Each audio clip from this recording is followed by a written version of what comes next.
Hello everyone, আসসালামু আলাইকুম। তোমরা সবাই কেমন আছো? হ্যাঁ, আলহামদুলিল্লাহ, আমিও তোমাদের দোয়ায় আল্লাহর রহমতে ভালো আছি। আজকে ব্লগটা শুরু করে দিলাম সকাল থেকে। আজকে আমি সারাদিন কী করি সেটা তোমাদের মাঝে এই যে দেখো, আমি ঘুম থেকে উঠে ফ্রেশ হয়ে দেন বেডটাকে গুছাতে চলে এসেছি। সো বেডটা গুছিয়ে নিই। আর এই যে দেখো, আমি ঘুম থেকে উঠে চিয়া সিডস ভিজিয়ে নিলাম ফ্রেশ হয়ে। দেন অলরেডি অর্ধেক খেয়ে ফেলেছি। ভাবলাম তোমাদের মাঝে একটু শেয়ার করি। এই যে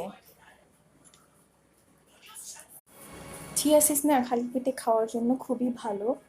এটা আমি চেষ্টা করি ঘুম থেকে উঠে খালি পেটে খাওয়ার জন্য, আর রাত্রে খাওয়ার আগে খাই। এই যে ভাবলাম তোমাদের মাঝে একটু শেয়ার করি। এক এক সময় এক একটা খাই, একদিন গ্রিন টি খাই। এই যে দেখো, সকালে নাস্তার জন্য আমি প্যানকেক বানাবো। তার জন্য প্রথমে একটা বাটি নিয়েছি, এখানে ডিম ফেটাবো। তারপরে এই যে একটা ডিম নিয়েছি, কাঁটা চামচ 4 চামচ, কারণ এটা দুধ চিনি একসাথে নিয়ে নিয়েছি।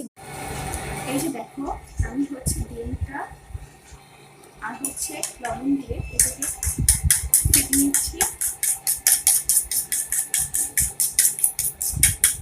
প্যানকেক বানানো খুবই ইজি।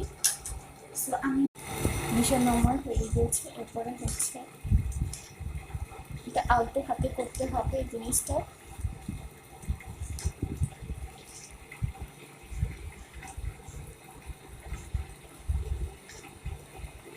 দেখো হয়ে গিয়েছে।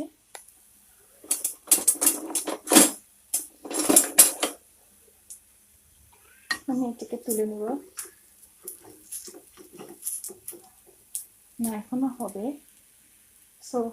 এই দেখো, ফার্স্ট টাইম আমি প্যানকেকগুলো দিয়ে পাটিসাপটা করেছি। অ্যান্ড দেন প্যানকেক সকালে নাস্তা। আর যে গরম পড়েছে, এই গরমে চা খেলে একদম অবস্থা খারাপ। তার জন্য চা খাচ্ছি না, চাটাকে স্কিপ করছি। বেশি বেশি জুস, পানি এগুলি। এই যে দেখো, অলরেডি আম্মু 2বার আম এনেছে। আমাদের বাসায় এখন এই সিজনে আম অনেক চলে। সো এতো আমগুলো মাশাআল্লাহ সুন্দর। তোমাদের সাথে এই যে দেখো, এই চিপসটা আমার খুবই পছন্দ। তো এটা তোমাদের মাঝে শেয়ার করলাম। আর একটা ছোটবেলার আইসক্রিম তোমাদের সাথে শেয়ার করি। এই এই যে দেখো, আইসক্রিম খাচ্ছি।